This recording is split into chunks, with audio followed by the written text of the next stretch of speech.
Alors, nous allons nous présenter. C'est bon? Nous sommes un cadre de réflexion et d'initiative pour le Flodou que nous représentons. Aujourd'hui, nous tenons un point de presse pour parler du Flodou, émettre quelques réflexions dans le développement local du Flodou et parler de quelques situations, de quelques actualités politiques. Il ne faut pas y manquer. Alors donc je vais vous lire la déclaration que nous voulons faire à votre endroit, ou bien à l'endroit du Flodou, à savoir présenter le CADIF, comme j'ai eu à le dire. C'est un sigle qui veut dire juste le cadre de réflexion et d'initiative du Flodou. Alors nous vous souhaitons la bienvenue dans le Flodou. Alors pour qui connaît le Flodou, c'est que c'est une belle région. Le Flodou, c'est une région assez luxuriante qui à la fois attire tout le monde, hein, tout le Sénégal, vous pouvez le retrouver au Flodou. Donc, cette région du Flodou, ou cette province du Flodou, nous a dotés et nous a promus. Cette région nous a promus en termes de valeur, nous a dotés en termes de valeur et nous a promus par nos compétences dans le domaine national comme dans le domaine international. Et quand on parle du domaine national, on peut citer des sommités du Sénégal qui se réclament Flodunga. Je veux nommer le professeur Seydi, Moussa Seydi, qui s'est illustré, mais de façon remarquable, au Sénégal. Je veux nommer le général Souleymane Kandé, qui a travaillé pour le Sénégal et qui a fait un travail que tout le monde a salué. Lui aussi se réclame du Flodou. Alors, sur le plan international, nous allons peut-être saluer le lauréat Idrissa Sow, qui vient de recevoir le premier prix en littérature au Bénin, qui aussi se réclame du Flodou. On ne peut pas parler du Flodou sans parler de nos autorités, que ce soit du côté religieux comme de d'autres côtés. Alors pour ce côté religieux-là, nous allons situer les khalifs, nous allons saluer de façon assez différente nos khalifs dans tout le Flodou, en particulier dans Médina. En Médina, nous avons des khalifs que nous saluons sincèrement et nous nous inclinons sur la mémoire du défunt khalif Thierno Seydou Ahmadou Seydou Baldé. Que sa mémoire soit sanctifiée, que son esprit de paix règne dans ce Flodou, dans le Sénégal et à travers le monde. Alors, le CADIF, à travers ma voix de porte-parole du jour, vous adresse ses plus sincères félicitations pour tout ce que vous avez accompli pour le Sénégal. Je veux parler de ces gens-là que je viens de citer, mais ainsi que nous tous. Votre engagement, votre solidarité et votre dévouement sont des exemples inspirants qui contribuent chaque jour à faire de tout Flodunga un travailleur acharné pour la République. Les défis auxquels vous avez su faire face témoignent d'une résilience et d'un état d'esprit combatif rare, mais prometteur d'un avenir meilleur pour le Sénégal. Maintenant, à côté de ces brillantes choses que peuvent faire les gens à travers des exemples bien précis, nous voyons aussi de temps en temps que des gens peuvent passer au-delà de ces foyers-là, de résilience et de don de soi. Car certaines personnes, souvent imbues de leur propre personne ou intelligence, abordent à contre-courant cet état d'amour et de fraternité dans le Flodou. Le Flodunga est connu pour sa gentillesse et sa sincérité qu'il témoigne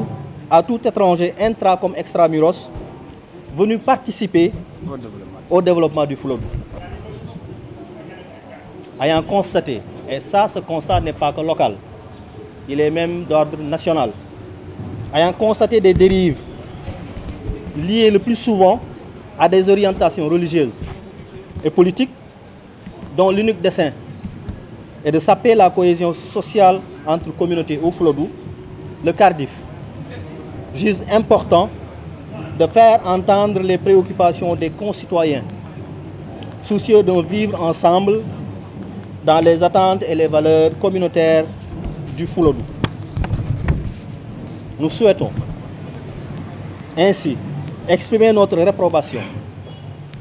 face à ces dérives, non pas dans un esprit de confrontation, mais dans celui d'un dialogue ouvert et constructif. Il est d'une importance capitale à l'appréciation du CARDIF que les politiques publiques soient élaborées en concertation avec les Fuladunga pour qu'elles soient réellement porteuses d'un avenir durable et juste. Et là aussi, c'est un constat qui nous le fait dire. Le Fuladu élit des gens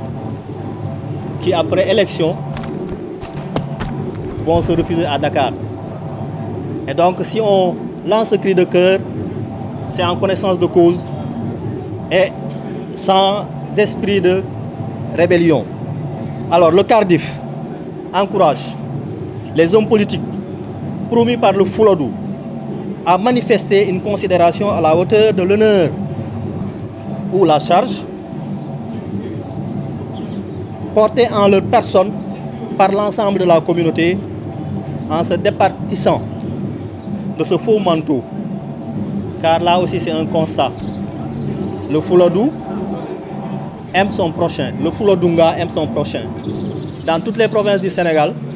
il n'y a qu'au Fuladu où vous voyez que des étrangers dans les sphères d'élection ou de nomination. Parce que le Fuladunga ne fait pas de parti pris entre son frère de sang et son frère tout court. Donc, nous voudrons que ces gens-là qui sont promus au Fuladu, qui se départissent, on a dit, qui se départissent de ce faux manteau-là, qui leur fait croire qu'ils sont venus au Fuladu pour faire du business.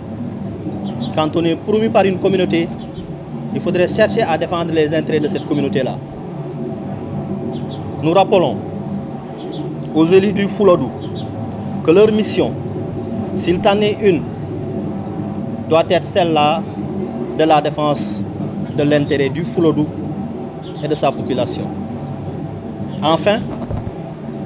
plutôt que de condamner sans appel, nous invitons à une réflexion commune, à une révision des priorités et surtout à une écoute attentive des besoins exprimés par les différentes composantes de la société sénégalaise en général et de la communauté Fuladunga en particulier. La conciliation est possible. Il est encore temps de bâtir ensemble un projet qui réponde aux défis de notre époque tout en respectant les aspirations de chacun d'entre nous. Nous vous saluons de votre attention et nous vous remercions. Merci de rappeler ton nom. maa ngi leen di jaajëfal bu baax a baax man maa ngi tudd Cheikh Tidiane Kandé di doomu Fuladu ñu bokk ci ñi nga xam ne ñu ñoo initié cadre bi muy cadre de concertation et de réflexion et d'initiative pour le Fuladu pour du Fuladu mooy ndaje moo xam ne dañu koy jëmale ci xalaatal Fuladu ak doomi Fuladu ak surtout ki nga xam ne moom la ñuy woowee Fuladunga parce que nag ñun Casamance dañoo am particularité bu ñu am mooy dañu am ay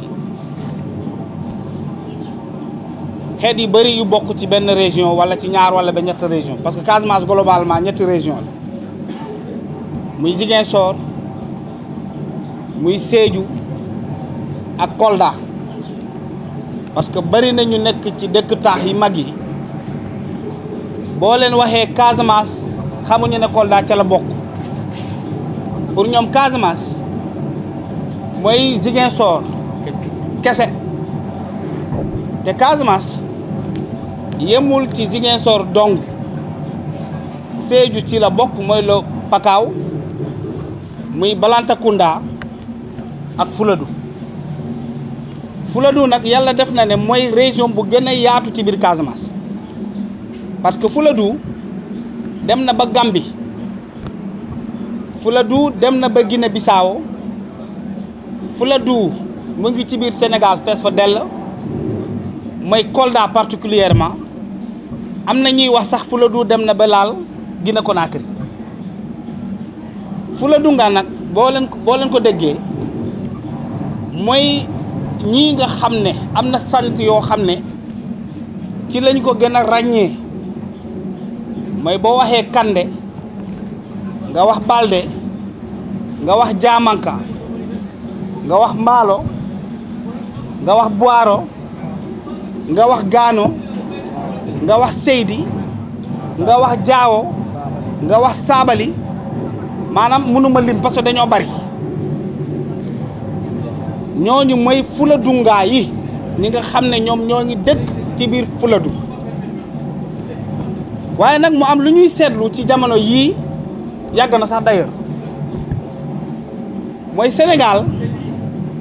dafa am nit ñoo xam ne jàpp nañ ne kuy pël rek Guinée Conakry nga dëkk jàpp nañu kuy pël rek Guinée Conakry nga dëkk mu doon mbir moo xam ne commencé na nag jëm foo xam ne bu ñu ci teelu la jug mën na andi confusion ci sénégalais yi ba mën nañu jural leneen loo xam ne bëgguñu ko ci réew mi da ngay sant Balde sant Kande sant Jaawo nga ànd ak ku sant Seck walla ku sant Njaay ngeen àndandoo dem tribunal wuti peut-être leneen kayit lu mel ni passeport ki sant Diop sant Mbay walla sant Seck dañ koy defaral kayitam léegi mu génn dem par contre ki sant Jaawo walla Sow walla Ba dañ lay ne na nga wuti certificat de nationalité mu doon mbir moo xam ne mu ngi bëgg a sonal borom sant yooyee te ñun ñu bokk ci alors ñu ne est-ce que tey jotul kon ñun ñii dëkk ci biir Fuladu te ñuy ni ñu boole ci mbir yooyu parce que tey yaakaar naa am na sant yoo xam ne parce que seeni acteur nekk nañu ay nit ñoo xam ne ràññee nañu leen au niveau national ñii sur le plan économique boo jëlee Serigne Mbuub par exemple doo gis benn mbuubeen ku sant Mbuub ñu ne ko demal wuti certificat de nationalité parce que au moins nekk na nit koo xam ne ràññee nañu ko ci mbiram sur le plan économique sur le plan entrepreneurial doon na nit koo xam ne jaay na santam ci biir Sénégal ba kenn du laam-laamee moom fan la dëkk ci réew mi ndax Guinée Conakry la jóge wala beneen dëkk waaye ci biir Casamance ba tey xam nañu ne bari na ay sant yoo xam ne di nga leen fekk Gambie di nga leen fekk Guinée Bissau waaye di nga leen fekk ci biir Sénégal waaye ñooñu kenn si ngelewu leen ba tey ñooñu kenn si ngelewu leen kenn sonnalu leen ndax seen sant mais ku sant Kande sant Ba wala leneen dañ lay neen na nga wuti certificat de nationalité na nga wuti kayit boo xam ne dafay firndeel ne yow doo Gambien doo Malien doo Guinée Bissau Guinée wala ki jóge Guinée Conakry waaye ñu seetlu ne loolu ba tey ci pël yi rek lay nekk ñuy inviter l'autorité étatique pour que mu xool naka lay def ba problème yooyu mu ban ñoo jural musiba fii ci réew mi bokk na ci li tax Cardiff jug dana sow ñu kenn nag waaye dañu ne nit ku nekk yaay jaay sa bopp ci dëkk Cardiff ci benn wàll gi li koy tax a jug mooy ñu fexe ba ñu xàmmee lan mooy la Fuladunga maanaam doomu Fuladu xàmmee leen ci sant xàmmee ñu ci aada xàmmee ñu ci cosaan xàmmee ñu ci nekkin ci biir réew mi parce que tamit fii lañu bokk nag bokkuñu feneen fii lañu bokk bokk na ci mission yi nga xam ne Cardiff yelloo na ko nu mu tudd jël na ko def ko en tout cas ci li nga xam ne bokk na ci li ko tax a jug pour que Sénégal xam ne réew mi réew la moo xam ne ay xeet yu bëri ñoo ko bokk te kon ne ku nekk am na foo bokk ci biir Sénégal nga am ci nag parcours historique boo xam ne say maam kenn mënu la wax ne ci siècle bii la ñu ñëw ci réew mi wala ci fan la ñu jógee ko ci àddina pour ñëw foofu. léegi nag ñu am ay nit ñoo xam ne tamit ci ñun la ñu bokk ñu xàmmee leen ñu mel ni ñoom professeur Seydi sur le plan scientifique médecine ñu xàmmee ko bu baax mu nekkoon nit koo xam ne ràññewoon nañu ko fii ci réew mi dans le cadre surtout de la lutte contre Covid-19 bi nga xam ne ñëwoon na fi. boo demee sur le plan littérature am nañu ci ay doomu Fuladu yoo xam ne comme Idrissa Sow Gorkodjo gis ngeen ne Idrissa Sow la ñu wax Sow moomu di nga ko fekk au nord du Sénégal Sow moomu di nga ko fekk ci biir Casamance waaye Sow moomu tamit boo demee Guinée-Bissau di nga ko fa fekk kon lan la ñu même Mauritanie léegi lan la état war a def bu ki nga xam ne nekk na ci réew mi ñu mën laa considérer comme nu ñu considérer yeneen xeet yi ba boo wutee dara ci réew mi di nga ko mën a am te du la sonal. sur le plan politique tamit ñu am ay Fulagunda yu ñu ràññee parce que boo waxee professeur Moussa Baldé tamit nekkoon ministre de l' agriculture ministre de l' enseignement supérieur nekkoon directeur à plusieurs reprises sama Fuladunga dëkk Fuladu kon tey est ce que tey war nañu mën a singali nit parce que Baldé la sant ndax am nañu Mame Boye Diao tamit ñëpp xam nañu ko ci sur le plan politique même sur le plan universitaire bari nañu ay professeurs comme Bibi Baldé. ñoom it Kolda lañ dëkk nekk ay Fuladunga même le docteur Baldé ils sont partout donc Cardiff tey bu jugee mooy fexe ba ñu xàmmee doomu Fuladu ci réew mi ñu fexe ba valoriser le Fuladunga ci biir Sénégal moom it ñu xam ne fii la dëkk nag te léppam fii la am nañu nag identité Cardiff dina fexe ba doomu Fuladu ku dajeeg moom ci xew yi ku dajeeg moom ci mbedd mi ku dajeeg moom ci activité politique yi wala culturelle nga xam ne kii kat doomu Sénégal la waaye Fuladu la dëkk bokk na ci li tax a dugg Cardiff léegi ci beneen wàll gi ñu ma tëjee foofu Cardiff bëgg na ay activités yi muy amal ñuy dooleel doomu Fuladu surtout Fuladunga bi dooleel ko bu dee dafay def politique dooleel ko bu dee dafa namm investir sur le plan entrepreneurial dooleel ko bu dee dafa namm moom spécialisé wu sur le plan culturel def une sorte de lobbying qui met devant le Fuladunga maanaam taxawu doomu Fuladu ba mu doon nit koo xam ne ci lépp loo xam ne da ciy dugg dina ci nekk nit ku xarañ dina ci doon nit ku ñu respecté dina ci doon nit koo xam ne dinañ ko xàmmee comme doomu Casamance rawatina nag doomu Fuladu ñu leen di jaajëfal di bàyyi ñii ñu ñëw ci pulaar parce que tamit rajo Fuladu yi bëri nañu fi suñu mbokk yaa ngi fi fees fi dell parce que lu ñuy wax nii waxuñu ko pour mu yem ci biir Ndakaaru dañ et même scientifique parce que tey ci secteur yëpp foo mënta dem ci Sénégal sur tous les secteurs nag am na ay doomu Fuladunga yi fa nekk te ñu nekk ci ay nit ñu xarañ lool jërë ngeen jëf